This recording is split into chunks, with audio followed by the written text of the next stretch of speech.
যায় সেই মায়ের কাছে আর যন্ত্রণার কি থাকতে পারে? কোনো মা যদি সন্তানকে হারিয়ে ফেলে, কোনো বাবা যদি সন্তান হারিয়ে ফেলে, আর তার কাছে বিরহ আর কি হতে পারে? কিছুই হতে পারে না। আজকে রাধারানী যখন 100 বছর কেঁদে কেঁদে কেঁদে কেঁদে কেঁদে কেঁদে নীরব, ওই যে বুকের রাধারানীর যে জ্বালা, ওই জ্বালাটা নারদের গাকে পুড়িয়ে দিচ্ছে। নারদমণি রাধারানীর কাছে গিয়ে হাঁটু মুড়ে বসে বিনা যন্ত্রটা পাশে রাখলেন, পাশে রেখে রাধারানীর 2 চোখে জল মুছিয়ে দিয়ে বলছে, রাধে তুমি কেঁদো না। আপনারা নারদের সেবা করেন, বাড়িতে নারায়ণের পুজো করেন, কিন্তু নারদের পুজো কেউ করেন কি? করেননি? বলে না, নারদের পুজো করলে তো ঝগড়া বেড়ে যায়। নারদ এমন একজনের দেবতা না মায়েরা, নারদের পুজো যদি করেছেন তো আপনার ঝামেলা তৈরি হয়ে যাবে। নারদ মুনির একটা বদনাম আছে, নারদের নাম যে বাড়িতে চলে সেই বাড়ি, আর কি বলবো, আপনাদের এখানে কালো কচুর গাছ আছে? কালো কচু আছে? আচ্ছা, তাহলে এইবার একটা টোটকা শোনাবো। টোটকা অ্যাপ্লাই করবেন না কিন্তু, আবার তাতে আমি ফেঁসে যাব আবার। শোনেন, মনে করুন কারোর বাড়িতে ঝগড়া হচ্ছে, আপনি একটু ঝগড়াটাকে বাড়িয়ে দেবেন। এটা আপনার একটা মনে করুন টেন্ডেন্সি বলা যায়, যে ঝগড়া হচ্ছে তাহলে ঝগড়া বাড়িয়ে দেব। শাশুড়ির সঙ্গে বৌমা তুমুল ঝগড়া, শাশুড়ি বটি ধরেছে, বৌমা কুড়ুল ধরেছে। এবার ঝগড়াটা থেমে যাচ্ছিল, আর আপনি করেছেন কি, কালো কচুর ডাঁটাটাকে বেটে নিয়ে 2টো বুড়ো আঙুলের নখে নখে লাগিয়েছেন। আর আপনি যদি যে বাড়িতে ঝগড়া বেঁধেছে ওই বাড়ির দরজার বাইরে দাঁড়িয়ে আপনি ওই তাদেরকে চোখে দর্শন করবেন, আর ওই কচু ডাঁটা মাখানো 2টো নখকে 3 বার ঠোক্কর মারবেন, আর শুধু দাঁত কিমড়ি খেয়ে বলবেন নরদ নরদ নরদ। দেখবেন খালি ঝগড়া যা থেমে যাচ্ছিল, ও রাম,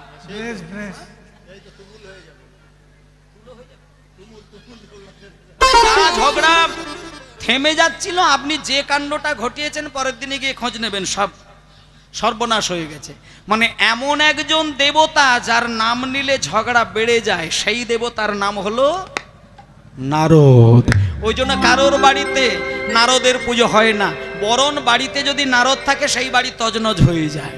আজকে সেই নারদ মুনি রাধারানীর কাছে এসেছেন, রাধারানীর চোখের জলটা মুছিয়ে দিয়ে, দেখুন মা, রাধারানী আজকে নারদ নিজেই বলছে যে রাধে, আমাকে লোকে বলে বেড়ায় আমি নাকি ঝগড়া বাঁধানো গোসাই, কিন্তু আজকে থেকে আমি হাত জোড় করে সংকল্প করে নিলাম, আজকে আমি তোমার চোখের জল মুছিয়ে দিয়ে আমি এই জায়গায় দাঁড়িয়ে প্রতিজ্ঞা করলাম, আজকে থেকে আর ঝগড়া নয়।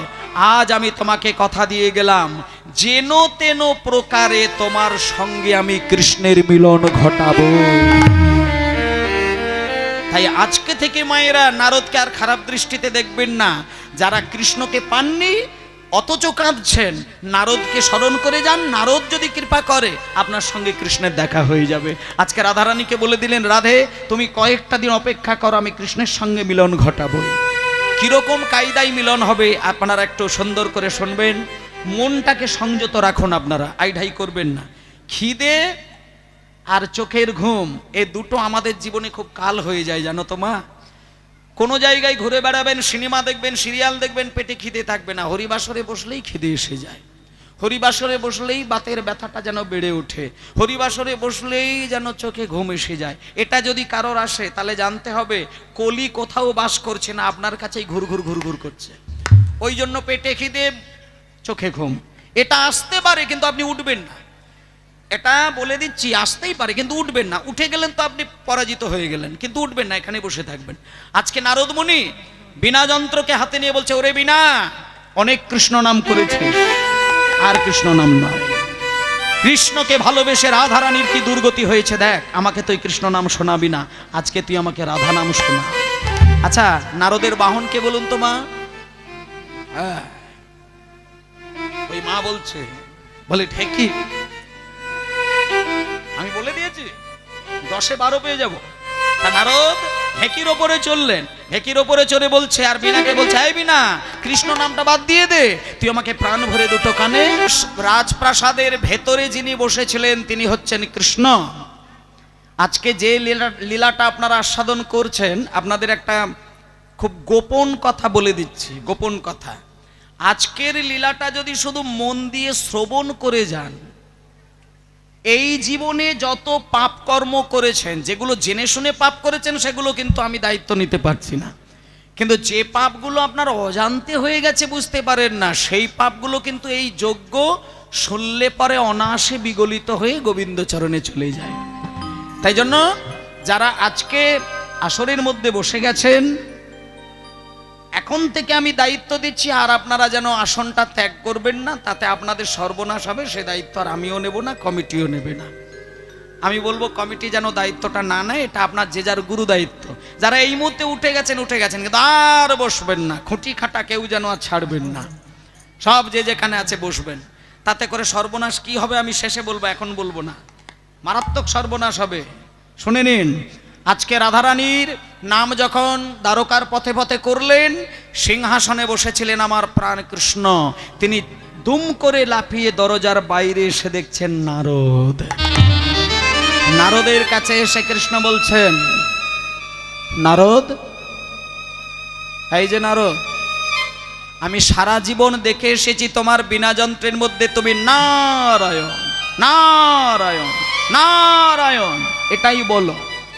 বলি আজকে তুমি হঠাৎ নারায়ণের নাম বাদ দিয়ে তুমি আমার প্রাণের নামটা নিয়ে কেন আমার দ্বারকার পথে পথে ঘুরে বেড়াচ্ছ? রাধারানীর নামটা তো তোমার নাম নয়, রাধারানীর নামটা তো আমার প্রিয় নাম। তুমি আমার দ্বারকার পথে পথে আমার দরজার বাইরে এসে উচ্চ স্বরে আমার কান পর্যন্ত কেন তুমি শুনিয়ে দিলে? তখন নারদ মুনি কি বললো জানেন মা? নারদ একটা কথা বলে কি জানেন? নারদ শুধু এটাই ভাবে, স্পষ্ট কথা বলবো, কষ্টবোধ করব না। উনি যা বলেন স্ট্রেট কাট বলেন, তাতে কে চড়লো কে ফাড়লো উনি দেখে কথা বলেননি। আজকে দেখুন, নারদ মুনি কৃষ্ণকে বললেন, কৃষ্ণচন্দ্র, তুমি যে যুগে দাঁড়িয়ে রয়েছো এই যুগটির নাম হলো দাপর যুগ, আর দাপর যুগের আগে যে যুগটি ছিল সেই যুগটির নাম কোন যুগ? বলুন, ডান দিকের মায়েরা বলুন। দাপর যুগের আগের যুগটা কি ছিল? ত্রেতা। ত্রেতা, আচ্ছা, ত্রেতা যুগের আগে সত্য। আচ্ছা শুনে নিন, তাহলে দাপর যুগের ভগবান হচ্ছেন কৃষ্ণ, আর ত্রেতা যুগের ভগবান হচ্ছেন রাম। তাহলে এইখানে আপনাদের একটু জানতে হবে, কৃষ্ণচন্দ্রকে নারদ সুন্দর করে বোঝাচ্ছেন, বলছে কৃষ্ণচন্দ্র, ত্রেতা যুগে রামচন্দ্র যখন রাবণের সঙ্গে যুদ্ধ করেছিলেন, সেইখানে যারা যারা মারা গিয়েছিল তাদের মধ্যে আর একজন মারা গিয়েছিল, যে ছিল রামচন্দ্রের একনিষ্ঠ ভক্ত, যার নাম হলো বিভীষণের ছেলে তরণী সেন। তরণী সেন যখন যুদ্ধে নামবে বলে প্রস্তুত, মায়েরা শুনুন, বুকের মধ্যে রামের একটা ছবি অঙ্কন করেছিলেন, সর্ব অঙ্গে রাম নাম লেখা লিখেছিলেন। যুদ্ধে নামার আগে রামচন্দ্রের চরণ ধরে কেঁদে কেঁদে অনুমতি আশীর্বাদ নিয়েছিলেন। কিন্তু সেই তরণী সেন যখন প্রাণ খুলে যুদ্ধ করবে বলে প্রস্তুত, এমন সময় রামচন্দ্রের একটা বাণ গিয়ে তরণী সেনের মুন্ডু কেটে দিল। এই বিরহটা কাকে শোনাবেন? দেখুন, ভগবানও কত বড় একটা ভুল করে ফেললো, আর আমরা তো সামান্য মানুষ। তরণী সেনের মুন্ডুটা কেটে মাটিতে পড়ে গেল, দেহটা দম করে ধুলোই পড়ে গেল। সেটা কার বাণে? রামচন্দ্রের বাণে। যখন তরণী সেনের মুন্ডটা কেটে ধুলোই পড়ে যায়, চোখ থেকে জল গড়িয়ে যাচ্ছে, আর মুখে বেশ কয়েকবার হে রাম হে রাম হে রাম হে রাম বলতে বলতে মৃত্যুবরণ করলেন।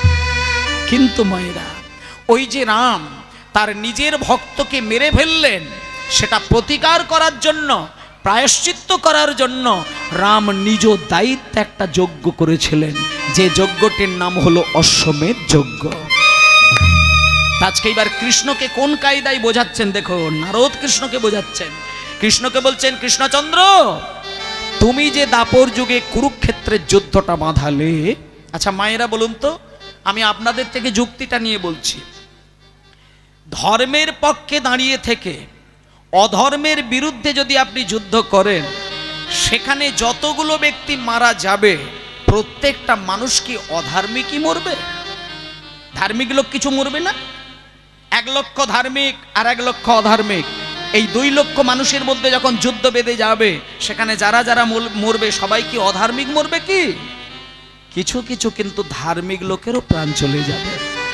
তাই আজকে কুরুক্ষেত্রের যুদ্ধে যারা যারা মাঠে গলা কেটে মরে পড়েছিল, তাদের মধ্যে নারদ মুনি দেখেছিলেন কিছু কিছু কৃষ্ণ ভক্ত ছিলেন। আজকে কৃষ্ণকে বোঝাচ্ছেন, কৃষ্ণচন্দ্র তোমার বাঁধানো যুদ্ধের মধ্যে বেশ কিছু কৃষ্ণ ভক্ত মারা গেছেন, কই তার জন্য তুমি তো কোনো যজ্ঞ করে নিলে না। তাহলে রাম কিন্তু ভুল করেছিল বলে তিনি প্রায়শ্চিত্ত করে নিয়েছিলেন, কিন্তু তুমি যে এত বড় ভুল করলে, তুমি তো কোনো যজ্ঞ করলে না। তাই আমি এই ত্রিভুবনের প্রত্যেক জনকে বুঝিয়ে দেব কৃষ্ণ ভগবান নয়। তখন এইবার কৃষ্ণচন্দ্রের মাথাটা ঘুরে গেল। দেখুন, একজন রাজারও কিন্তু মাথা গলে যায় যদি যুক্তি দিয়ে বোঝানো যায়। তাই এবার নারদ যখন যুক্তি দিয়ে বুঝিয়ে দিলেন, তখন কৃষ্ণচন্দ্র বললেন, মুনিবর তাহলে আমি যজ্ঞ করতে প্রস্তুত, বলো সেই যজ্ঞের নাম কি হবে?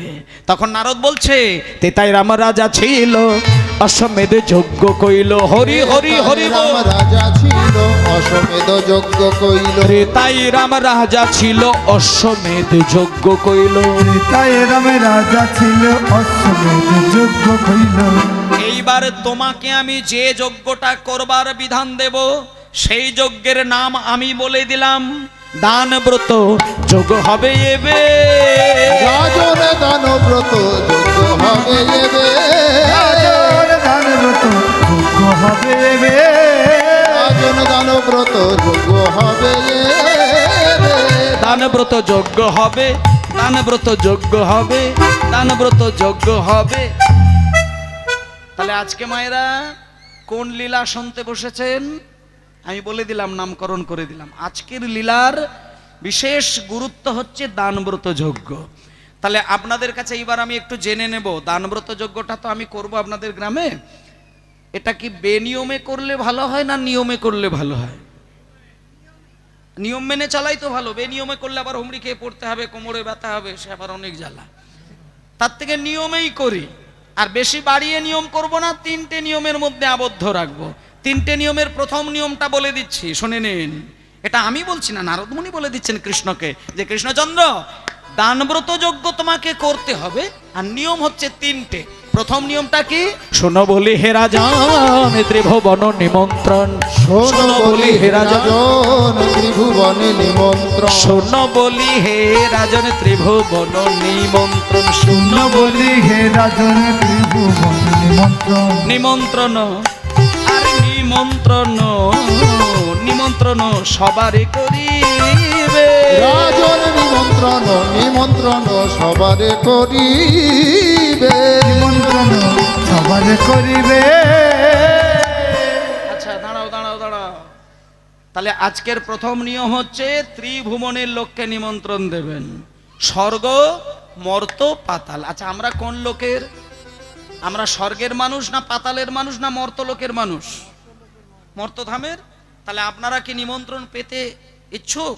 অবশ্য। আচ্ছা যাবেন তো? বেশ, আটো সাটো হয়ে বসবেন। নিমন্ত্রণে যেতে হবে, কিন্তু কেন যাব সেটা দ্বিতীয় নিয়মে বলছেন। দ্বিতীয় নিয়মে নারদ মুনি বলছেন, এই যে ত্রিভুবনের লোককে নিমন্ত্রণ দেব, তারা যে তোমার রাজবাড়িতে এসে লাইন দেবে, তোমার 2 নম্বর নিয়মটা শুনে রাখো। তারা এসে যখন তোমার কাছে যে যা চাইবে তাই দেবে, সবার আশা মিটাইবে, যে যা চাইবে তাই দেবে, সবার আশা মিঠাইবে, দান সবারই করবে হাসি মুখে, রাজন দান সবারে করবে হাসি মুখে, দান সবারই করবে হাসি মুখে, রাজন দান সবারে করবে হাসি মুখে। ও আচ্ছা, তার মানে আজকে 2 নম্বর নিয়মটা হচ্ছে যে যা চাইবে কৃষ্ণ নাকি তাই দেবেন। এবার আপনারা কি চাইবেন নিজেরা একটু ধীরে ধীরে ঠিক করে নিন। একটু পরেই দানব্রত যজ্ঞ আমি শুরু করব। আর সেখানে আপনাদেরকে চাইতে হবে, কে কি চাইবেন সব ঠিক করে নেবেন, তবে পাশের ব্যক্তিকে বলবেন না, তাতে আপনার ক্ষতি হবে। কি চাইবেন ঠিক করে নিন, আমিও বলবো না, আপনারাও কাউকে বলবেন না। শুধু যজ্ঞ শুরু হয়ে যখন চাইবার পালাটা আসবে তখন মনে মনে চেয়ে নেবেন, ব্যাস জীবনের মধ্যে পেয়ে যাবেন। এটা 2 নম্বর নিয়ম। এবার 3 নম্বর নিয়মটা শুনে নিন। সর্বশেষে দান দিয়া ভিক্ষার ঝুলি স্কন্ধে লইয়া, সর্বশেষে দান দিয়া ভিক্ষার ঝুলি স্কন্ধে লইয়া, সর্বশেষে দান দিয়া ভিক্ষার ঝুলি স্কন্ধে নিয়া, সর্বশেষে দান দিয়া ভিক্ষার ঝুলি স্কন্ধে লইয়া, সর্বশেষে দান দিয়া ভিক্ষার ঝুলি স্কন্ধে নিয়া, ভিক্ষা করি যাবে মনের সুখে, রাজারে ভিক্ষা করি যাবে মনের সুখে, ভিক্ষা করি যাবে মনের সুখে। দাঁড়াও দাঁড়াও দাঁড়াও দাঁড়াও, এখানে একটু গোলমাল হচ্ছে, দাঁড়াও মায়ের, একটু গোলমাল হচ্ছে, দাঁড়াও একটু গোলমাল হচ্ছে। কি গোলমাল? সর্বশেষে দান দিয়া কি বলল? ভিক্ষার ঝুলি স্কন্ধে লইয়া। আচ্ছা, এটা কি আপনাদের শুনতে ভালো লাগছে? কৃষ্ণ লোককে দান করবে, পরক্ষণে কৃষ্ণকে আবার ভিখারি বানিয়ে দেবে, এটা কি ঠিক জিনিস? নারদ মুনি বলছে সর্বশেষে দান দিয়া ভিক্ষার ঝুলি স্কন্ধে লইয়া। এবার কৃষ্ণ তো ওই জায়গায় প্রতিবাদ জানালেন, আস্তে আস্তে আস্তে কৃষ্ণ ওই জায়গায় প্রতিবাদ করলেন। কৃষ্ণ বলছেন, মুনিবার সামনে এসো, আমি লোককে দান করব, পরেক্ষণে আমি ভিক্ষে করে চেয়ে নেব, এটা তো লোকে হাসাহাসি করবে। হুমায়রা, তাহলে একটা কথা আপনাদের আমি সত্যি কথা বলি, শুনে নিন। আজকে যে পালাটি হচ্ছে তার নাম হচ্ছে দানব্রত যজ্ঞ। প্রথম নিয়মটা হচ্ছে ত্রিভুবনের লোকজন নিমন্ত্রণ পেয়ে যাবে। দ্বিতীয় নিয়ম হচ্ছে যে যেটা হাসি মুখে চাইবে কৃষ্ণ সেটা দান করবেন। আর 3 নম্বর নিয়ম হচ্ছে সবাইকে দান করার পরে কৃষ্ণকে নারদ মুনি ভিক্ষা করার জন্য বেরোতে বললেন। এইটা যখনই কৃষ্ণকে বলেছেন তখন কৃষ্ণের মাথাটা গরম হয়ে গেল। কৃষ্ণ তখন নারদ মুনিকে বলছেন, আচ্ছা আপনাদের একটা কথা বলি, আমি না একদিন মুর্শিদাবাদের দাহাপাড়ায় একটা কীর্তন গাইতে গেছিলাম। আস্তে, মুর্শিদাবাদের দাহাপাড়া ওই 3-4 কিলোমিটার দূরের মধ্যে হবে। আজ থেকে বেশ কয়েক বছর আগে কীর্তন গাইতে গেছিলাম। সেখানে মানে বিশাল ব্যাপার, কয়েক হাজার ভক্ত সমাগম। তা হঠাৎ দেখি বিরাট স্টেজের মধ্যে হরিনাম হচ্ছে। ওই 2.5 ঘন্টার মতো প্রায় গানটা করেছি। একদিকে মায়েরা বসে আছেন, একদিকে বাবারা বসে আছেন, মাঝখানে বাঁশ দিয়ে ফাঁকা জায়গায় ঘেরা রয়েছে যাতায়াত করার জন্য। হঠাৎ দেখি বেটা একটা মাতাল টলতে টলতে আমার দিকে এগিয়ে আসছে। এখন আমার তো টেনশন হচ্ছে যে কেউ তো আসছে না, ও মাতাল আসে কেন? তা যাই হোক, এখন ও আসছে তো আর আমি কিছু বলতে পারি না, আর কমিটিও কেউ কিছু বলেনি। ও বেটা একবারে তিড় বিড় করে উঠে এসে স্টেজের মধ্যে মাইক্রোফোনটাকে নিল কেড়ে। মাইক্রোফোনটাকে কেড়ে নিয়ে খুশি হইয়া অমুক হইয়া তমুক হইয়া, ও বাবা কত কিছু বলার পরে দেখি পকেট থেকে 3খানা 2000 টাকার নোট বার করেছে। তখন 2000 টাকার লাল নোট ছিল, ওটা বার করে সেফটি পিন দিয়ে আমার ওড়নার মধ্যে দিয়ে বেটা ডাঁটের মাথায় চলে গেল। তা আমি তখন দেখলাম যে মাতাল হোক আর গাঁজাখোর হোক আর আমার দেখার দরকার নেই। এখন দক্ষিণাটা যখন দিয়েছে আমি তো একবারে গায়ে মাথায় হাত বুলিয়ে আরো মালিশ করে দিলাম। তা ভালো, ও বেটা ওই যে গেল আর আসেনি। কিন্তু কীর্তন শেষ করে যখন বাসায় গিয়ে বসেছি, ড্রেস চেঞ্জ করেছি, পেমেন্ট নিয়ে নিয়েছি, এইবার আমি বাড়ি আসবো, বেটা মাতাল ঘুরে ঘুরে আমার পাশে গিয়ে বসেছে। ঘুরে পাশে গিয়ে বসেছে, বসে এইবার আমাকে কোনোই দিয়ে ঠেলা মারছে। দাদা, ও দাদা, দাদা,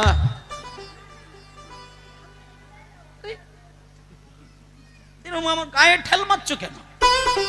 বলে আপনি আমাকে চিনতে পারছেন? বলে হ্যাঁ, আপনি তো সেই স্টেজে, আমি ওই লোক, আমি স্টেজে উঠেছিলাম, আমি আপনাকে 3টে 2000 টাকার নোট দিয়ে দিলাম। বলে হ্যাঁ দিলেন তো? বলে ওই 3টা নোট আমাকে ফেরত দেন। আমি বলে ফেরত দেবো কেন রে বাবা? তুমি হাজার মানুষের মধ্যে খুশি হইয়া অমুক হইয়া তমুক হইয়া বললে, আর এখন তুমি ফেরতের কথা বলছো?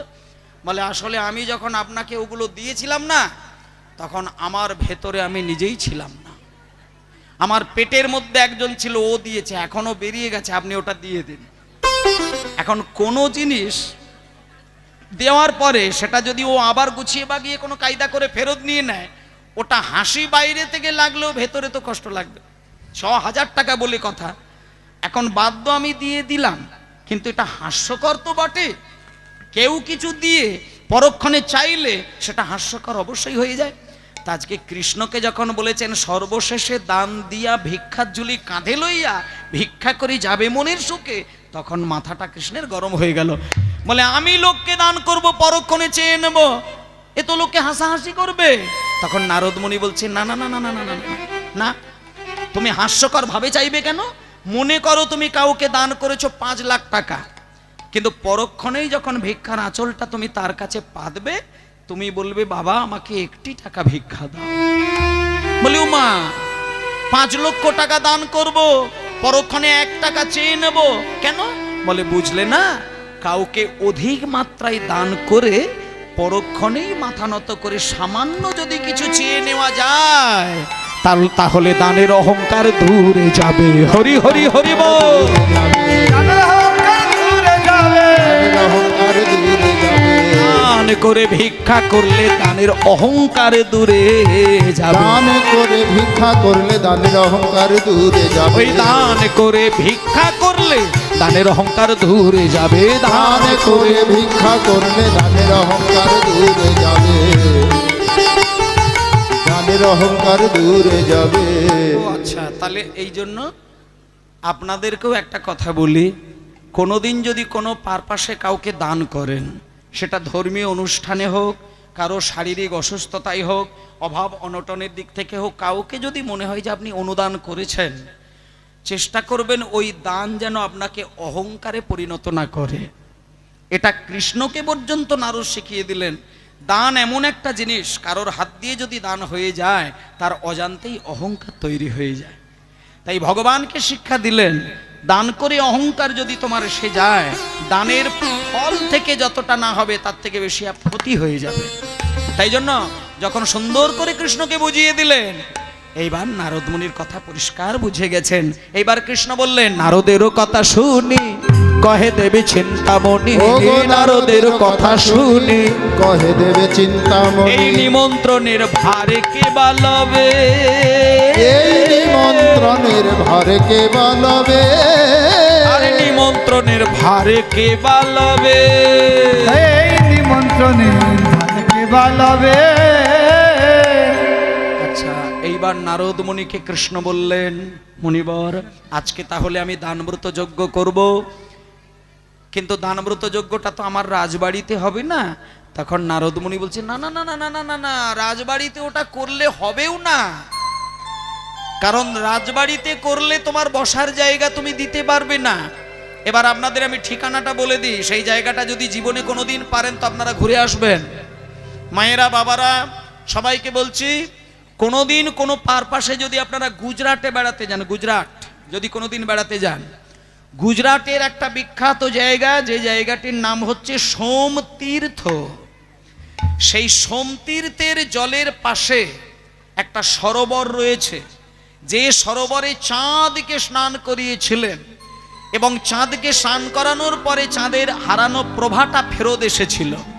প্রভা মানে হচ্ছে জ্যোতি, আর আসমানে ফিরে পাওয়া। সেই চাঁদ ডোবানোর পরে চাঁদের হারানো প্রভা যেহেতু ফেরত পেয়েছিল, তাই সেই থেকে সেই জায়গাটার নাম হয়ে গেছিল প্রভা যুক্ত আস, সুতরাং প্রভাস। ওইখানে একটা প্রভাস তীর্থ নামে একটা খুব মূল্যবান তীর্থ রয়েছে, বেড়াতে গেলে দেখে আসবেন। আর ওই প্রভাস তীর্থের জায়গায় কৃষ্ণ গিয়ে এই দানব্রত যজ্ঞটা করেছিল বলে ওই যজ্ঞটাকে কেউ কেউ বলেন প্রভাস যজ্ঞ। কিন্তু আসলে আপনাদের বলে দিই, প্রভাস যজ্ঞ নামে কৃষ্ণ কোনো যজ্ঞ করেনি, যজ্ঞ হয়েছিল দানব্রত, প্রভাসের কুলে হয়েছিল বলে তাই তার নাম হয়ে গেছিল প্রভাস যজ্ঞ। এইবার সবার নামে নিমন্ত্রণ হচ্ছে। মায়েরা কার কার কি নাম আছে নামগুলো মনে মনে বলে দিন কৃষ্ণকে, তিনি লিখে নেবেন। কিন্তু তার আগে প্রথম যে চিঠিটা লিখলেন, কার নাম? প্রথম চিঠি কার নামে লিখছেন কৃষ্ণ, দেখুন। আচ্ছা, কার নামে লিখলে ভালো হয় মায়েরা বলবেন একটু, কার নামে লিখবে? কৃষ্ণ আজকে চিঠি লিখবেন, কৃষ্ণ কৃষ্ণ কৃষ্ণ ভগবান, তিনি চিঠি লিখবেন কার নামে? রাধারানীর নামে। আচ্ছা, আপনারা কি বলতে চান, রাধারানীর নামে লিখবে? তাই তো, আচ্ছা, তাহলে এবার আপনারা শুনুন। আপনারা নিশ্চয়ই এটা জানেন যে দক্ষ রাজা শিবকে বাদ দিয়ে যজ্ঞ করেছিল বলে কি সর্বনাশ হয়েছিল। আপনি যেহেতু যজ্ঞ করবেন, সেখানে শিবকে বাদ দিয়ে যজ্ঞ কোনোদিন সম্পন্ন হয় না, কারণ শিব হচ্ছে যজ্ঞের ঈশ্বর, তাই জন্য শিবের আরেক নাম যজ্ঞেশ্বর। তাহলে শিব বাদ দিয়ে যজ্ঞ করা যাবে না। তাই আজকে কৃষ্ণ প্রথম যে চিঠিটা লিখলেন সেটা রাধারানীর নামে নয়, প্রথম চিঠিটা লিখেছেন প্রথমে শঙ্কর পরে শঙ্করী। প্রথমে শঙ্কর পরে শঙ্করী, পরে শঙ্করী, প্রথমে শঙ্কর পরে শঙ্করী, প্রথমে শঙ্কর পরে শঙ্করী, প্রথমে শঙ্কর পরে শঙ্করী। গণপতি কার্তিক রে, গণপতি কার্তিক রে, তারপর গণপতি কার্তিক রে, গণপতি কার্তিক রে। এবারে লক্ষ্মী বিনা পানি শেষে পদ্মজনী, লক্ষ্মী বিনা পানি শেষে আরে পদ্মজনী, লক্ষ্মী বিনা পানি শেষে পদ্মজনী। লক্ষ্মী বিনা পানি শেষে কবিতা আমার পদ্মজনী। পত্র লিখে নিজ করে, পত্র লিখে নিজ করে, একে একে পত্র লিখে যে দিল, একে একে পত্র লিখে যে দিল। যথাযোগ্য সংবর্ধনে একে একে পত্র লিখে যে দিল, লোক যথাযোগ্য সম্বর্ধনে একে একে পত্র লিখে যে দিল। যথাযোগ্য সংবর্ধনে একে একে পত্র লিখে যে দিল। যথাযোগ্য সম্বর্ধনে একে একে পত্র লিখে যে দিল। আচ্ছা, এখানে যারা যারা নাম বলতে চান নামটাও বলবেন, গোত্রটাও বলবেন, গোত্র বাদ দিয়ে নাম বলবেন না। চোখ বন্ধ করে আপনার নামটা উচ্চারণ করে কৃষ্ণের উদ্দেশ্যে ছেড়ে দিন, আর গোত্রটাও বলে দিন। কৃষ্ণ যে যার নামে চিঠি লিখে দেবেন, সেই চিঠির সংবাদ আপনার কাছে আপনা আপনি চলে আসবে নারদের দ্বারা। সবার নামে চিঠি লেখা হয়ে যাওয়ার পরে নারদমুনি প্রথমেই স্বর্গের দেবতাদেরকে দিয়ে দিয়েছেন, তারপরে মর্তের হাজার হাজার লক্ষ লক্ষ কোটি কোটি মানুষকে দিয়ে দিয়েছেন, দৈত্যের পাতালের দৈত্যগুলকে দিয়ে দিয়েছেন, দিয়ে এইবার নারদ শেষের চিঠিটা কাকে দিচ্ছেন মনে নেই আপনাদের? কয়েক বছর আগে নারদমুনি রাধারানীর চোখের জলটা মুছিয়ে বলে এসেছিল না যে রাধে তুমি আর কেঁদো না, আমি তোমার সঙ্গে মিলন ঘটাবো। আজকে তো সেই দিন। এইবার রাধারানীর কাছে এসে চিঠিটা দিলেন, আর রাধারানী সেই চিঠিটা নিয়ে 100 বছর পরে রাধারানী বলছেন, ওরে ললিতা, ওরে বিশাখা, তোরা আমাকে নূতন করে শাড়ি পরিয়ে দে, গয়না পরিয়ে দে, আলতা পরিয়ে দে, নূপুর পরিয়ে দে, স্মৃতিতে সিঁদুর লাগিয়ে দে, আমি দানব্রত যজ্ঞে যাব। আমার কৃষ্ণ আমাকে চিঠি দিয়েছেন। তা মায়েরা, আজকে রাধারানী নূতন করে সাজুগুজু করছেন, আপনারা একটু উলুধ্বনি দেবেন। সঙ্গিনী রঙ্গিনী রূপ তরঙ্গিনী, হরি হরি হরি বল। রঙ্গিনী রূপ তরঙ্গিনী, সঙ্গিনী রূপ তরঙ্গিনী, সঙ্গিনী রঙ্গিনী রূপ তরঙ্গিনী। আর বসিয়া মন্দির মাঝে, বসিয়া মন্দির মাঝে, বসিয়া মন্দির মাঝে, বসিয়া মন্দির মাঝে, মদন মোহন সহিত যতনে, মদন মোহন সহিত যতনে, মদন মোহন সহিত যতনে, মদন মোহন সহিত এবারে রাই করিলা সাজে,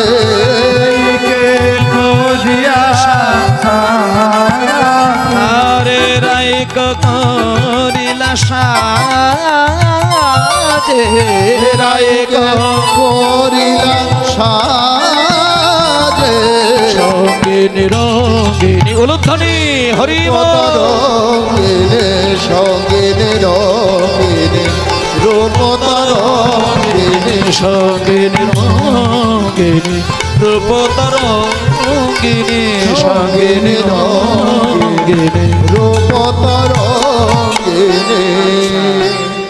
বসো। তাহলে আজকে রাধারানী সাজুগুজু করেছেন। এখানে আমার ডান দিকে, পিছন দিকে, সামনে বাম দিকে মায়েরা বসে আছেন। রাধারানীকে আজকে ললিতা বিশাখা সুন্দর করে শাড়ি পরিয়েছে, গয়না পরিয়েছে, সিঁদুর পরিয়েছে, আলতা পরিয়েছেন, পায়ে নূপুর পরিয়ে দিয়েছেন, ঘোমটা টেনে দিয়েছেন।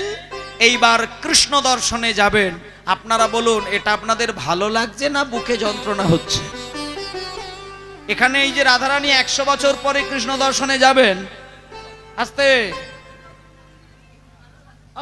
আস্তে, 100 বছর পরে রাধারানী কান্নাকাটি করার সত্ত্বেও আজকে যে এইবার কৃষ্ণ দর্শনে যাবেন, নিমন্ত্রণটা পেয়েছেন, এটা আপনাদের কি ভালো লাগার বিষয় নাকি মনে মনে কষ্ট লাগার বিষয়?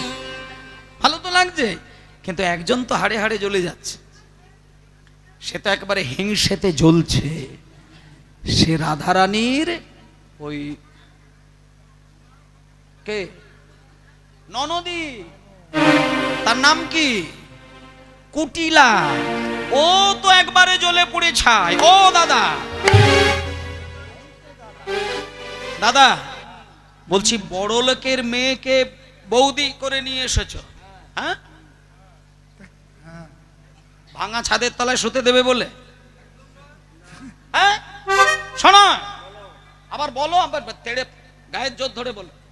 শোনো, বৌদি 100 বছর ধরে কেঁদে কেঁদে কেঁদে কেঁদে মরণ হয় না।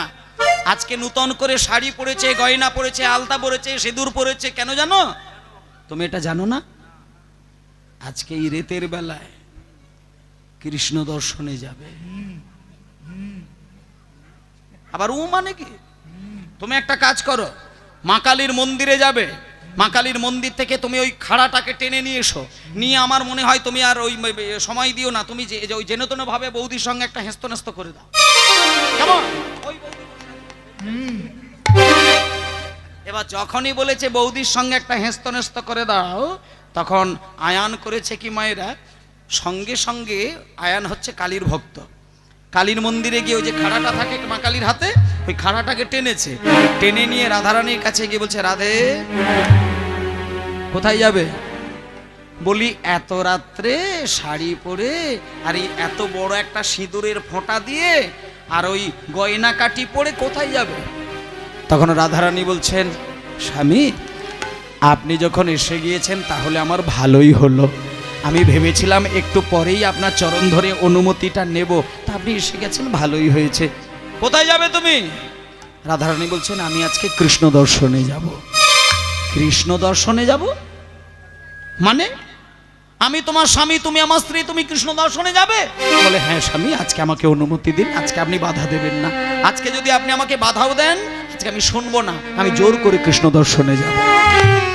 যখনই বলেছে জোর করে যাব, তখন এইবার আয়ান বলছেন, শোনো রাধে, জোর করে যদি তুমি আমার ঘর থেকে পাটা একবার বাইরে রেখেছো, আমি তোমাকে এই খাড়া দিয়ে শাস্তি দেব। এই এতক্ষণ রাধারানী চুপ ছিল, যখন শাস্তি দেব বলেছে রাধারানী, তখন এইবার চোখ বড় করে বললেন, চোখগুলো বড় বড় করে বলছে, স্বামী তুমি আমাকে শাস্তি দেবে? তুমি আমাকে চেনো, আমি কে? আমাকে চেনো? যদি আমাকে এতগুলো বছরেও চিনতে না পারো, আজকে তুমি চিনে নাও আমি কে। বলি, চেনো না তুমি যে মোরে, হরি হরি বল। চেনো না তুমি যে মোরে, চেনো না তুমি যে মোরে। গেছিলাম আমি তোমারই ঘরে, গেছিলাম আমি তোমারই ঘরে, গেছিলাম আমি তোমারই ঘরে। এত বলি হইল অপরূপ, ও গো এত বলি হইল অপরূপ, এত বলি হইল অপরূপ, এত বলি হইল অপরূপ। রাধিকা ধরিল কালিকা রূপ, হরি হরি হরি ধরিল কালিকা রূপ, রাধিকা ধরিল কালিকা রূপ, রাধিকা ধরিল কালিকা রূপ, রাধিকা ধরিল কালিকা রূপ, রাধিকা ধরিল কালিকা রূপ। কালী হয়ে দাঁড়ালো, কালী হয়ে দাঁড়ালো, কালী হয়ে দাঁড়ালো, কালী হয়ে দাঁড়ালো, আমাদের রাই বিনোদিনী কালী হয়ে দাঁড়ালো, আমাদের রাই বিনোদিনী কালী হয়ে দাঁড়ালো। ঘুরে গেল মায়েরা। কৃষ্ণ কালী হয়েছিল এটা আপনারা প্রত্যেকেই জানেন, কিন্তু রাধারানীও যে একটা দিন কালী রূপ ধরেছিল এটা অনেকেই জানেন না। আজকের দিনটায়, আজকের দিনে রাধারানী কালী রূপ ধরে তার স্বামী আয়ানকে পাগল করিয়েছিলেন। যখন রাধারানীর মধ্যে কালী রূপ দর্শন করলেন, আয়ান খাড়াটাকে ছুঁড়ে ফেলে দিয়ে রাধারানীর চরণ যুগল জড়িয়ে ধরে মাকে ডাকতে লাগলেন। তাই আপনাদেরকেও বলছি মায়েরা, রাধার চরণ ধরে যেহেতু আয়ান মাকে ডেকেছেন, আজকে ওই সুযোগে আমরাও রাধারানীর চরণ ধরে সবাই একটু হাত জোড় করুন, মাকে ডেকে নেব। রাধারানীর চরণ ধরে আয়ান বলে উঠলেন, মা তুমি আমার আরাধ্যা দেবী, মা তুমি আমার সংসারে বিরাজ করেছো, আমি তোমাকে চিনতে পারিনি, মা আমাকে ক্ষমা করে দাও, আমাকে ক্ষমা করে দাও। এই বলে রাধারানীর চরণ ধরে আয়ান ও ত্বং স্বাহা ত্বং স্বাধা ত্বং হে বষটকার শরাদিমেকা সুধাত্মক্ষরে নিত্যে ত্রিধা মাত্রাদিমিকা স্থিতা अर्धमात्रा स्थिता नित्या ज्ञानचर्या विशेषतः तमेव शातं सावित्री तं देवी जननी परा तयैव धर्याते सर्वां तयैतसृजते जगत् तयैतन्मल्लाते देवी तमादिशान्ते च सर्वदा विसृष्टौ सृष्टिरूपातं स्थितिरूपा च बालने तथा संगृहेते रूपन्ते जगतो हास जगन्मये महावेद महामाया महामेधा महासंहि महामोहा च भवति महादेवी महेश्वरी प्रकृतिस्तंच सर्वस्व गुणत्रय विभाविनी कालरात्रिर्महोरात्रिर्महोरात्रिस्वधारणा लज्जा पुष्टिस्तथा तुष्टित्या शान्तिः शान्तिरेव च खड्गिनी शूलिनी घोरा गतिनी चक्रिणी तथा शङ्खिनी चापेडे बाणभूषणे परिघायुधा सम्या सम्मतरा शेष तमेव दाति सुंदरी परावरण परमा तमेव परमेश्वरी परावरण परमा तमेव परमेश्वरी परावरण परमा निताय गौर हरि बोल।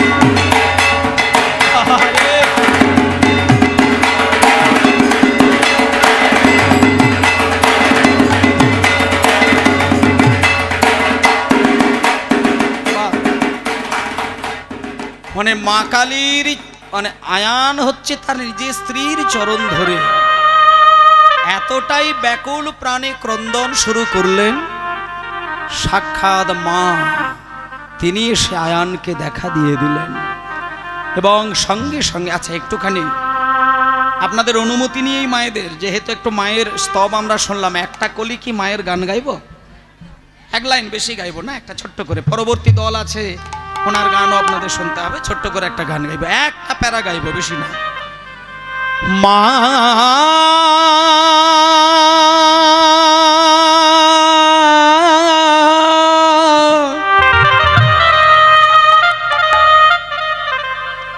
মা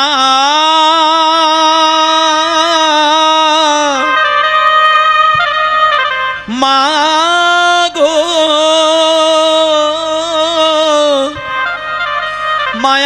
মায়ামার ও মা জাননী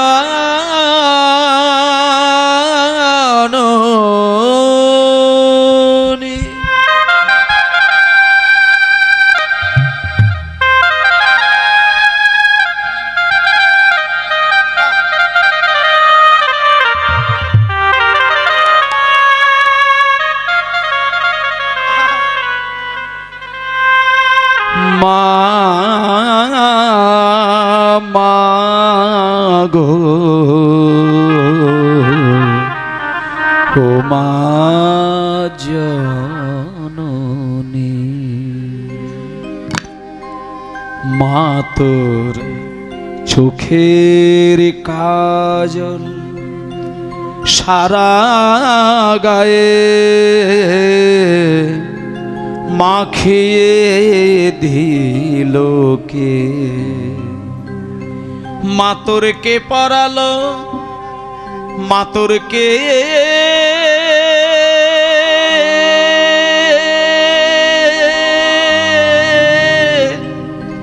মা তোর কে পরালো,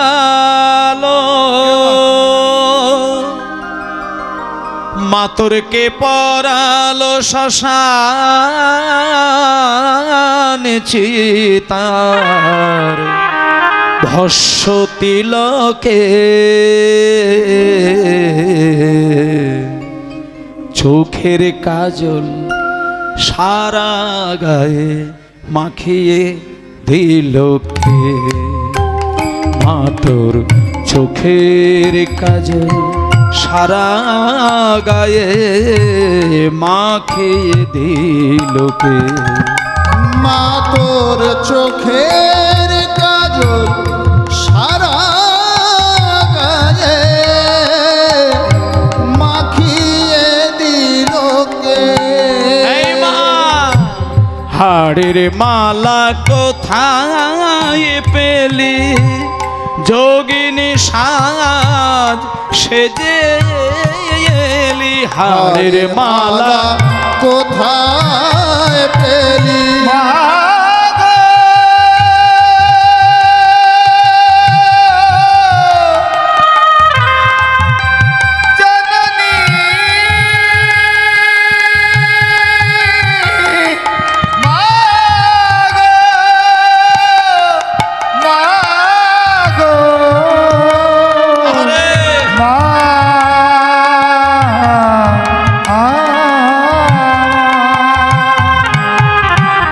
হাড়ের মালা কোথায় পেলি, যোগিনী সাজ সেজে এলি, তোর গৌরী নামটি বলে না, মা তোর গৌরী নামটি বলে না, মা তোর গৌরী নামটি বলে না, মা তোর গৌরী নামটি বলে না, মা তোর হরে নীলকে,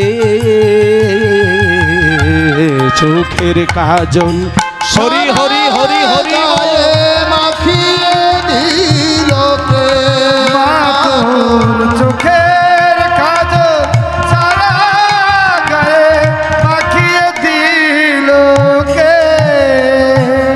বাস রাস্তা এখানেই থাক, ছোট্ট করে, সময়টা খুব সংকীর্ণ তো এখানেই থাকলো। সবাই বলো রাধারানী কি, রাধারানী কি, রাধারানী কি। রাধারানীকে এইবার অনুমতি দিয়ে দিচ্ছেন আয়ান, যে আয়ান একটু আগে শাসন করবেন বললেন, আজকে সেই আয়ান ব্যাস অনুমতি দিয়ে দিলেন। শুধু একটা কথাই বলল যে রাধে আমি তোমাকে আর বাধা দিতে পারি না, তুমি যাও, তুমি দানব্রত যজ্ঞে কে কৃষ্ণকে তুমি দর্শন করবে, তার সঙ্গে কথাও বলবে, কিন্তু যেহেতু তুমি কৃষ্ণ দর্শনে যাবে, ওখানে গিয়ে যদি কৃষ্ণের সঙ্গে তোমার কথা হয়, দেখা হয়, তাহলে অন্তত ওই ফাঁকে আমার হয়ে দু চারটে কথা তুমি কৃষ্ণকে শুনিয়ে দিয়েছ। ব্যাস এই বলে যখনই অনুমতি পেয়ে গেলেন, এবারে নিমন্ত্রণ পত্র পাইয়া ব্রজবাসী ঘন, নিমন্ত্রণ হতিব পাইয়া ব্রজবাসী গণ, নিমন্ত্রণ পত্র পাইয়া ব্রজবাসী ঘন, এবার নিমন্ত্রণের পত্র পাইয়া ব্রজবাসী গণ, নিমন্ত্রণ পত্র পাইয়া ব্রজবাসী ঘন, আরে প্রভাস যজ্ঞের পথে করিল গমন, এবার প্রভাস যজ্ঞের পথে করিল গমন, যজ্ঞের পথে করিল গমন, শকট ভরিয়া নিল দধি দুগ্ধ ছানা, শকট ভরিয়া নিল দধি দুগ্ধ আর ছানা, শকট ভরিয়া নিল দধি দুগ্ধ ছানা, শকট ভরিয়া দিল দধি দুগ্ধ ছানা, আর ফলমূল কত নিল না যায় গণনা, আরে ফলমূল কত নিল না যায় গণনা, আর ফলমূল কত নিল না যায় গণনা। ওই ফল মূল রত্ন দিল না যায় গণনা। দাঁড়াও, এই যে মায়েরা, শকট ভরিয়া নিল দধি দুগ্ধ ছানা, ফলমূল কত যে নিল না যায় গণনা। আচ্ছা, তার মানে শকট মানে কি? শকট মানে গরুর গাড়ি। গরুর গাড়ি করে একবারে বোঝাই করা ফল ফুল, হ্যাঁ, তারপরে ওই দুধ ঘি ক্ষীর সর ছানা ননি মাখন সাজিয়ে নিয়ে যাচ্ছেন। কিন্তু রাধারানী তো টেনশনে পড়ে গেলেন। রাধারানী ভাবছেন এরা এত এত জিনিসগুলো কৃষ্ণের জন্য নিয়ে যাবে, তা আমি কোন জিনিসটা নিয়ে যাব? আমাকে এদের মধ্য থেকে এমন একটা জিনিস নিয়ে যেতে হবে যেটা কৃষ্ণ অন্যান্য কারোর জিনিসকে যতটা না ভালোবাসবে তার থেকে আমার জিনিসটাকে যেন আগে গ্রহণ করেন। রাধারানী অনেক চিন্তা ভাবনা করে দেখলেন যে আমি এমন একটা জিনিস নিয়ে যাব যেটা কৃষ্ণ কারোর জিনিসের দিকে না তাকিয়ে আমার জিনিসটার দিকে যেন ফেল করে তাকিয়ে থাকেন। তাই জন্য আজকে রাধারানী চিন্তা ভাবনা করে সখী সনে বিনোদিনী যুগতি করিয়া, সখী সনে বিনোদিনী যুক্তি করিয়া, যুক্তি করিয়া, সখী সনে বিনোদিনী যুক্তি করিয়া, আর সখী সনে বিনোদিনী যুগতি করিয়া, ওগো সখী সনে বিনোদিনী যুক্তি করিয়া, বিনাশতর এত জোরে নয়, খেটে খেটে খটক খটক বিনাশতর। আর বিনাশতর আস্তে করে আমার কথাগুলোকে শুনতে দিতে হবে। বিনাশতর এই যে সুতোটা, এই দাঁড়াও, এটা তো মালা, এর ভেতরে সুতো আছে না নেই? আছে। কিন্তু রাধারানী আজকে এমন একটা বড় মালা বানিয়েছে যাতে সুতো নেই। বিনা সুতোর মালা আপনারা শুনেছেন কিন্তু দেখেননি। আমি নিজে দেখে এসেছিলাম মুর্শিদাবাদের বহরমপুরে, ওই দিককার, এখন হয়তো বানাই কিনা জানি না। আমি বেশ কয়েক বছর আগে মুর্শিদাবাদের কিছু কিছু বাড়িতে আপনাদের মতন মায়েরা বিনা সুতো দিয়ে বড় বড় মালা তৈরি করে ঈশ্বরের গলায় দেয়, ভগবানের গলায় দেয়। আর মালাটি কেমন ভাবে তৈরি করবে আপনারা দেখে বুঝতেই পারবেন না যে ভেতরে সুতো নেই। আচ্ছা ঠিক আছে, উঠে এসো। আচ্ছা, এই যে রাধারানী বিনা সুতোর মালা নিয়ে কৃষ্ণের জন্য নিয়ে যাবেন, আর ওই ফাঁকে আপনাদের কাছে এখানকার বাবারাও যাবেন।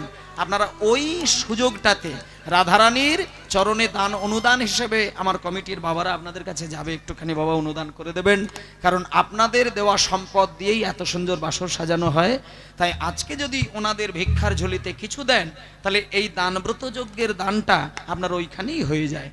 তাই আজকে রাধারানী যাচ্ছেন বিনা সুতোর মালা গাথে হরষিত হইয়া, ওগো বিনা সুতোর গাথা মালা হরষিত হইয়া, বিনা সুতোর গাথা মালা হরষিত হইয়া, আর বিনা সুতোর মালা, বিনা সুতার মালা, এই বিনা সুতোর মালা, বিনা সুতোর মালা, বিনা সুতার মালা, বিনা সুতোর মালা, বিনা সুতার মালা, গাথে বৃষ ভানুবালা বিনা সুতোর মালা, ওগো গাথে বিশ্ব ভানুবালা, বিনা সুতোর মালা, ওই গাথে বৃষ ভানুবালা করবে তাদের চিকন কালা। হরি হরি হরি বল। গায়ে তাদের চিকন কালা, গোবিন্দ ভানুবালা, গায়ে তাদের চিকন কালা, গাথে বৃষ ভানুবালা, গায়ে তাদের চিকন কালা, গাথে বিশ্ব ভানুবালা, বিনা সুতোর মালা, বিনা সুতার মালা, বিনা সুতোর মালা, আর বিনা সুতোর মালা গাথে হরষিত হইয়া, ওগো বিনা সুতোর গাথে মালা হরষিত হইয়া, বিনা সুতোর মালা গাথে হরষিত হইয়া। আচ্ছা, তাহলে মা সবাই প্রভাস যজ্ঞে যাবেন তো? দানব্রত যজ্ঞে যাবেন তো? আপনারা যাবেন? তাহলে যেতে গেলে আপনাদের একটা কাজ দেব, সবাই বলুন, বলো বলো জয় কানাইয়া লাল কি। বাহ, দারুণ, বেশ, হ্যাঁ বেশ, গলার একটা জোর আছে। আচ্ছা আরেকবারটি বলুন, বলো বলো জয় কানাইয়া লাল কি। আচ্ছা, এই ভলিউমটা থাকবে, শুধু জয় বলাটা ঘুরিয়ে দেবেন। আপনারা ভলিউমটাকে যা রেখেছেন শুধু জয় এটা বলবেন না, শুধু ওই ফাঁকে বলবেন। আমি বলবো বলো বলো জয় কানাইয়া লাল কি, আপনারা বলবেন হাতি ঘোড়া পাল কি। ব্যাস, আপনাদের ডিউটি ওই পর্যন্ত শেষ হয়ে গেল, আর কিছু বলতে হবে না। বলুন বলো বলো জয় কানাইয়া লাল কি, বলো বলো জয় কানাইয়া লাল কি, বলো জয় কানাইয়া লাল কি, হাতি ঘোড়া পাল, বলো জয় কানাইয়া লাল কি, হাতি ঘোড়া পাল, বলো নন্দ দুলাল কি, হাতি ঘোড়া পাল, বলো নন্দ দুলাল কি, হাতি ঘোড়া পাল, বলো নন্দ দুলাল কি, হাতি ঘোড়া পাল, বলো জয় কানাইয়া লাল কি, হাতি ঘোড়া পাল, বলো নন্দ के आनंद भयो जय कन्हैया लाल की, হাতি ঘোড়া পাল কি, हाथी घोड़ा पाल की। ঘোড়া পাল কি। बस হাতি ঘোড়া পালকি দিয়ে যখন জয়ধ্বনি দিচ্ছেন, কৃষ্ণ বুঝে গেলেন হাতি ঘোড়া পালকি দিয়ে জয়ধ্বনি দিচ্ছেন মানে ওটা আমার শ্রীদাম সুদামের দল এসে দাঁড়িয়েছেন। সঙ্গে সঙ্গে ছুটে গিয়ে সখাদেরকে গ্রহণ করলেন এবং রাজপ্রাসাদের ভেতরে তাদেরকে বসার সুযোগ করে দিলেন। এইবার সখাদেরকে যত্ন করে রাজবাড়ির ভেতরে প্রবেশ করলেন। এইবার আরেকটি দরজা, সেইখান দিয়ে আসছেন মা যশোদা দেবী। যশোদা দেবী দরজার সামনে এসে গোপাল বলিয়া কাঁদয়ে মা,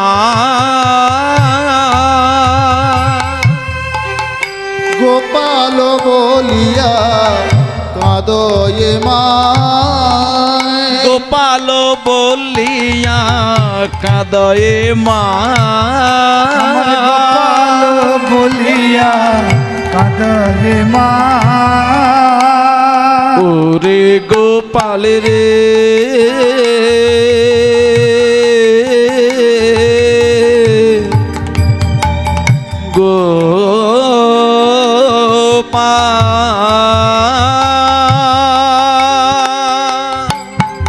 ওরে আমার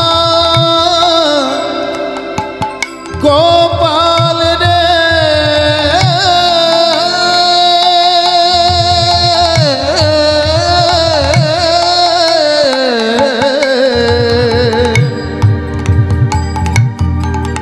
ওরে আমার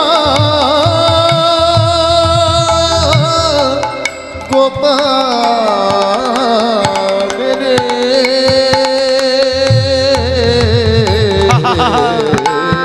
ওরে গোপাল রে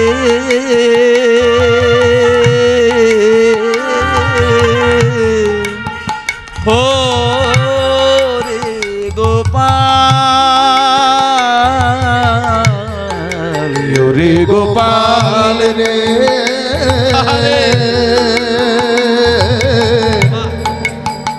গোপাল।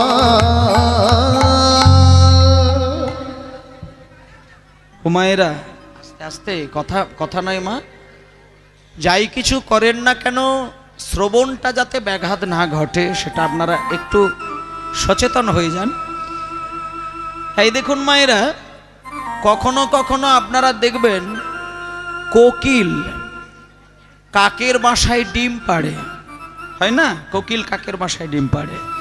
আচ্ছা, কোকিল যখন কাকের বাসায় ডিম পেড়ে দিয়ে চলে যায়, কাক কিন্তু নিজের ডিম মনে করে সেটা তা দেয়, অতি যত্ন সহকারে সেই ডিমটাকে ফুটিয়ে বাচ্চা তৈরি করে। আর সেই বাচ্চা যখন বড় হয়ে যায়, বলুন, কাকের আদর খেতে খেতে বড় হয় বটে, কিন্তু কোকিলের বাচ্চাটা কাক হয়ে যায় কি? কোনোদিন হতে পারে না।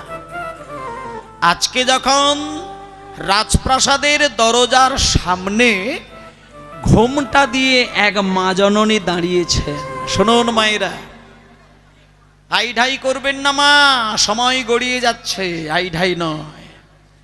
দরজার উত্তর দিকে একজন মা ঘোমটা দিয়ে দাঁড়িয়েছেন, গোপাল গোপাল বলে কাঁদছেন। দারোয়ান শুধু একটা কথা ওই মাকে দেখে বলল, মা, এখন ইনি যে যশোদা দেবী চলেছেন এটা তো আর কেউ চিনতে পারছে না। সঙ্গে সঙ্গে দারোয়ান বলছেন, এই ভিখারি, তুমি রাজপ্রাসাদের ভেতরের দিকে যাচ্ছ কেন? কে তুমি? তখন ওই মা জননী বলছেন, আমি তোমাদের এই যে এত বড় রাজবাড়ি, এই রাজবাড়ির যিনি রাজা কৃষ্ণ, ও হচ্ছে আমার ছেলে, আমি হচ্ছে ওর মা। যখনই বলেছি আমি ওর মা, তখন ভেতর থেকে আর একজন মা জননী বেরিয়ে এলেন। বেরিয়ে এসে ওই যশোদা দেবীকে বললেন, যশোদা, প্রভাস যজ্ঞে আজকে যারা যারা আসবে কিছু চাইবার জন্যই আসবে। তা তুমি যখন আজকে প্রভাস যজ্ঞে এসেছো, বলো তুমি কি চাও? তুমি যেটা চাইবে তার থেকে 10 গুণ বেশি আমি কৃষ্ণের থেকে এনে দেব, কিন্তু কৃষ্ণকে তুমি ছেলে বলবে না, গোপালকে তুমি ছেলে বলবে না। গোপাল আমার ছেলে, কারণ ও আমার গর্ভজাত সন্তান। তুমি দুদিনের জন্য বড় করেছো বলে তুমি ওর মা হয়ে গেছো। শোনো যশোদা, মা হওয়া কি মুখের কথা? যদি না বোঝে সন্তানের ব্যথা, ও আমার পেটে জন্ম নিয়েছে, ও আমার ছেলে, তুমি দুদিনের জন্য বড় করেছো বলে, মানুষ করেছো বলে তুমি ওর মা হতে পারো না। আস্তে মায়েরা, সঙ্গে সঙ্গে যশোদা দেবী কিছু বললো না, শুধু একটা ছোট্ট করে প্রশ্ন করলো, কে তুমি, কে তুমি? তখন ওই দিকের মা জননী বললেন, আমি হলাম গোপালের মা, আমার নাম দেবকী। সঙ্গে সঙ্গে দুই মায়ের মধ্যে ঝগড়া হচ্ছে, এমন সময় পাশে দাঁড়ালেন ছোট্ট ছেলে গোপাল। যশোদা দেবী গোপালকে বললেন, গোপাল, আমি তোর মা না দেবকী তোর মা? এটা আমরা কেউ বলতে চাই না, তুই তো ছেলে, তুই বলে দে, তুই বলে দে কে তোর মা। তুই যদি বলিস আমি তোর মা হতে পারি না, আমি তোর সঙ্গে কোনো কথা বলবো না, আমি সঙ্গে সঙ্গে যমুনার জলে গিয়ে আত্মবিসর্জন দিয়ে দেব। দেখবেন মায়েরা, ভক্ত যদি পথ হারিয়ে ফেলে, ভক্তকে কৃপা করার জন্য জগৎ জননী মা যোগ মায়া দেবী আবির্ভূত হয়। আজকে কৃষ্ণ যখন দুই মায়ের চোখের দিকে তাকিয়ে ডিসিশন মানে চিন্তা নিতে পারলো না, শুধু দেবকীর দিকে তাকিয়ে দেখলো একবার, যশোদা দেবীর দিকে তাকিয়ে দেখলো একবার, মনে মনে চিন্তা করে নিলেন, দুজনেই আমার মা। একজনের গর্ভে আমি জন্ম নিয়েছি, আর একজনের কোলে বসে আমি স্তনদুগ্ধ পান করে বড় হয়েছি। তাই একজনকে মা বললে আর একজন মা ব্যথা পাবে, তাই উপায় খোঁজে না পেয়ে গোপাল নীরবে দাঁড়িয়ে গেলেন। আর মাতৃত্বের সমস্যা সমাধান করার জন্য জগৎ জননী মা মহামায়া এসে আবির্ভূত হলেন। মহামায়া এসে বললেন, গোপাল তুমি চিন্তা করো না, 100টি নূতন কাপড় নিয়ে এসে আমাকে দাও, 100টি সাদা কাপড় নিয়ে এসে দাও। ওই সাদা কাপড় 100টি পর পর আমি সাজিয়ে রাখবো। একদিকে তুমি শুধু নীরবে বসে থাকবে, আর কাপড়ের অপর প্রান্তে দুইজন মা বসে থাকবে। আর পরীক্ষাটা হবে এটাই, যার স্তনদুগ্ধ ধারা 100টা কাপড় ভেদ করে গোপালের মুখে গিয়ে পড়বে, সে হবে গোপালের আসল মা।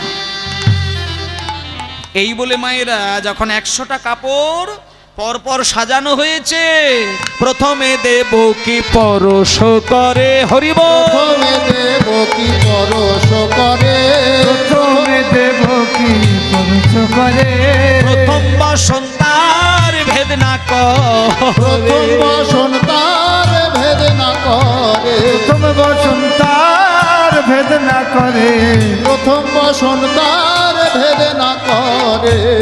আচ্ছা দাঁড়াও দাঁড়াও, দেবকী তো আইঢাই করছে কৃষ্ণের মা সাজবে বলে, তাড়াহুড়ো করে যখন কাপড়ের কাছে গিয়ে চেষ্টা করলো গোপালকে স্তনদুগ্ধ খাওয়াবে, 100টা কাপড় তো দূরের কথা, একটা কাপড়কেই ভেজাতে পারলেন না। আর যশোদা দেবীর দিকটা মায়ের একবার তাকিয়ে দেখুন, যশোদা দেবী ওই কাপড়ের কাছে গিয়ে পরীক্ষা করতে চাইলেন না। যশোদা দেবী শুধু মাথা নত করে কাঁদতে কাঁদতে একটা কথা মনে মনে চিন্তা করছে, যে গোপালকে জন্মের পরক্ষণ থেকে আমি আমার নিজের স্তনদুগ্ধ খাইয়ে তাকে একটু একটু করে বড় করেছি, সে যতবার আমার কোলে কেঁদেছে আমি তাকে বুকে জড়িয়ে ধরে আদর দিয়ে মানুষ করেছি, তাহলে যাকে আমি স্তনদুগ্ধ খাইয়েছি, যাকে আমি আদর দিয়েছি, যাকে আমি ভালোবাসা দিয়েছি, যাকে আমি কোলে পিঠে করে তিলে তিলে মানুষ করেছি, আর আজকে আমাকে তার মা সাজতে গেলে আমাকে হাজার মানুষের কাছে পরীক্ষা দিতে হবে? আমার এই পরীক্ষার দরকার নেই, আমার এই পরীক্ষার দরকার নেই। যশোদা দেবী কোনো পরীক্ষার দিকেই গেলেন না, শুধু গোপাল গোপাল বলে আছাড় খেয়ে কাঁদতে শুরু করলেন। স্নেহের টানে 100টা কাপড় ভেদ করে গোপালের মুখে গিয়ে পড়ল স্তনদুগ্ধ ধারা। আসলে মায়েরা, আজকে যশোদা দেবী চেষ্টা করলেন না, কিন্তু আস্তে, ও মা কথা নয় গো, কথা নয়। আজকে যশোদা দেবী কোনো চেষ্টাই করলো না, কিন্তু গোপালকে দুধ খাইয়ে দিলেন। কারণ এই যশোদা দেবী ছিলেন পূর্বজন্মে ধরা সতী। স্বামীর অকল্যাণ হবে, স্বামীর অমঙ্গল হবে, স্বামীর কোনো ক্ষতি হবে, যশোদা দেবীর এই ধরা দেবীর জীবন থাকতে সেটা মেনে নিতে পারলেন না। একদিন ধরা দেবীর বাড়িতে দুইজন অতিথি এসেছিলেন, স্বামী বাড়িতে ছিল না। অতিথিদেরকে সেবা করবেন বলে মুদির দোকানে গিয়ে নিজের স্তন কর্তন করে সেবা দিয়ে তাদেরকে সেবার আয়োজন করেছিলেন। কিন্তু সেই নারায়ণ সেদিন অতিথি রূপে সাধারণ মানুষ নয়, স্বয়ং নারায়ণ আর নারদ মুনি এসেছিলেন। কিন্তু কাটা অঙ্গ থেকে রক্ত ঝরছে এমন সময় যখন সেবা করতে বসলেন, তখন নারদ মুনি যখন 2 বিন্দু রক্ত ধরা দেবীর অঙ্গ দিয়ে গড়িয়ে পড়তে দেখলেন মাটিতে, নারায়ণের হাতটা ধরে নারদ মুনি বললেন, প্রভু আজকে আপনি অসুচির হাতে সেবা গ্রহণ করছেন, আপনি উঠুন, আজকে সেবা পাবেন না। তখন ধরা দেবী আছাড় খেয়ে ভগবানের চরণ জড়িয়ে ধরেছিলেন। এবং সব ঘটনা জানার পরে নারায়ণ কথা দিয়েছিলেন, মা এ জন্মে তুমি নিজের স্বামীর কল্যাণ বজায় রাখতে গিয়ে নিজের জীবন দিয়ে ফেললে, তোমার স্তন তুমি কর্তন করে সেবার আয়োজন করলে। আমি কথা দিলাম আগামী জন্মে যখন আমি কৃষ্ণচন্দ্র রূপে জন্ম নেব, আমি তোমার ওই স্তন দুগ্ধ পান করেই বড় হব। এই হলো ধরা দেবী, পরের জন্মে যশোদা। আর যিনি দেবকী গর্ভে ধরেছিলেন তিনি হচ্ছেন পূর্বজন্মে অহংকারিণী মা, সদমা রামচন্দ্রের নাম ছিল তার কৈকেয়ী। এইভাবে মাতৃত্বের সমস্যা সমাধান হয়ে গেল। এইবার শেষে একজন আসছেন, তিনি কে? তিনি হলেন এই এতক্ষণ ধরে লীলাটা যার জন্য হলো, তিনি হলেন প্রেমময়ী শক্তি স্বরূপা রাধারানী। এবার রাধারানী আসছেন, কই কৃষ্ণ কোথায় কৃষ্ণ, কোথায় প্রাণ মধুয়া, কই কৃষ্ণ কোথায় কৃষ্ণ, কোথায় প্রাণ বধুয়া, কই কৃষ্ণ কোথায় কৃষ্ণ, কোথায় প্রাণ মধুয়া, কই কৃষ্ণ কোথায় কৃষ্ণ, কোথায় প্রাণ বধুয়া, বসে ঘরের বাহির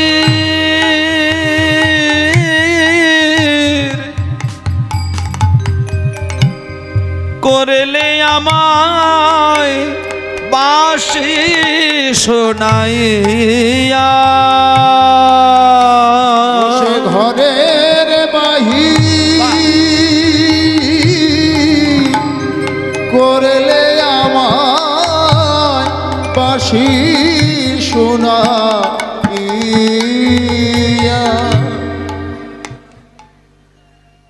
মায়েরা, পূর্ব দিকের দরজায় রাধারানী আজকে স্বয়ং এসে দাঁড়িয়েছেন। রাধারানী এসে দাঁড়িয়েছেন শুধু নয়, রাধারানীর মুখে না একটা কথা বাজছে, কই কৃষ্ণ কোথায় কৃষ্ণ, কোথায় প্রাণ মধুয়া। যখন এই কই কৃষ্ণ বলতে বলতে বলতে বলতে রাধারানী দরজার সামনে এসে লুটিয়ে পড়লেন। এমন সময় দারোয়ান এসে রাধারানীকে তো চিনতে পারছে না। রাধারানীকে দেখতে পেয়ে দারোয়ান একটু ভুল করে ফেললেন। দারোয়ান বলে উঠলেন, লড়কিয়াঁ তু কাহা যা রহে হো। লড়কিয়াঁ বলে যেই কথা বলেছে, সামনে ললিতা সখী ছিলেন। ললিতা এসে রেগে উঠলেন। ললিতা বলছে, দারোয়ান তুমি আমাদের এই সামনে যে মেয়েটি দাঁড়িয়ে রয়েছে তাকে তুমি লড়কিয়াঁ বলে কথা বলছো কেন? তখন দারোয়ান বলছে, কেন লড়কিয়াঁ বলে কথা বললে অপরাধ কি আছে? তখন বলছে, শোনো, আমাদের এই মেয়েটিকে তুমি লড়কিয়াঁ বলে কথা বলছো, কোনো সম্মান দিচ্ছ না। কিন্তু তোমাদের যিনি রাজা কৃষ্ণচন্দ্র তিনি এই মেয়েটাকে কত সম্মান করে জানো? বলে এই মেয়েটাকে আমাদের রাজা সম্মান করে? বলে হ্যাঁ সম্মান করে। জানো না? বলে না। বলে ও তাহলে তো তুমি কিছুই জানো না। তোমাদের এই এত বিরাট রাজবাড়ির যিনি রাজা কৃষ্ণ তিনি এই মেয়েটার একদিন কি করেছিল সেটা শুনলেই তোমার মাথা ঘুরে যাবে। হ্যাঁ? বলবো না? না বলা ঠিক হবে? মায়েরা বলবো না, ছেড়ে দেবো? বলা ঠিক হবে কি? মানে এই যে মেয়েটা সামনে দাঁড়িয়ে রয়েছে এই মেয়েটার তোমাদের ওই রাজা কৃষ্ণ একদিন যে কাজটা করেছিল সেটা শুনলে সারা দারোয়ান সমাজের মাথা হেড হয়ে যাবে। তাই না? বলবো?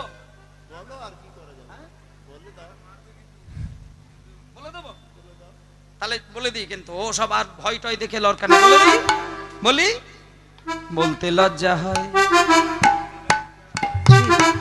ছি ছি ছি ছি ছি ছি ছি ছি ছি ছি ছি বলতে লজ্জা হয়। ছি ছি ছি বলতে লজ্জা হয়। ছি ছি ছি ছি ছি বলতে লজ্জা হয়। ছি ছি বলতে লজ্জা হয়। ছি ছি ছি ছি।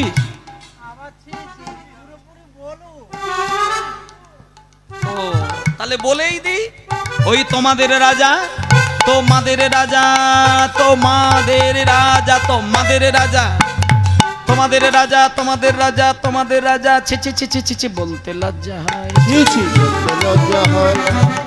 লজ্জা হয়। ছি ছি বলতে লজ্জা হয়। না বলেই দিই, আর অত দেরি করার দরকার নেই। ওকে কি ভাবলো দেখার দরকার নেই। ও বলে দিই, তোমাদের রাজা তোমাদের রাজা তোমাদের রাজা ধরেছিল এই মেয়েটার পায়ে। হরি হরি হরি বল। রাজা ধরেছিল এই মেয়েটার পায়। তোমাদের রাজা ধরেছিল এই মেয়েটির পায়। তোমাদের রাজা ধরেছিল এই মেয়েটার পায়। তোমাদের রাজা ধরেছিল এই মেয়েটির পায়। ছি ছি ছি বলতে লজ্জা হয়। ছি ছি বলতে লজ্জা হয়। ছি ছি বলতে লজ্জা হয়। ছি ছি। বলতে লজ্জা হয়। দারোয়ান বলছে কেন আমাদের রাজা এই মেয়েটার পায়ে ধরবে কেন? বলে পায়ে কেন ধরবে সেটা তো আমাদের বলা উচিত নয়, তবুও বলে দিচ্ছে শোনো।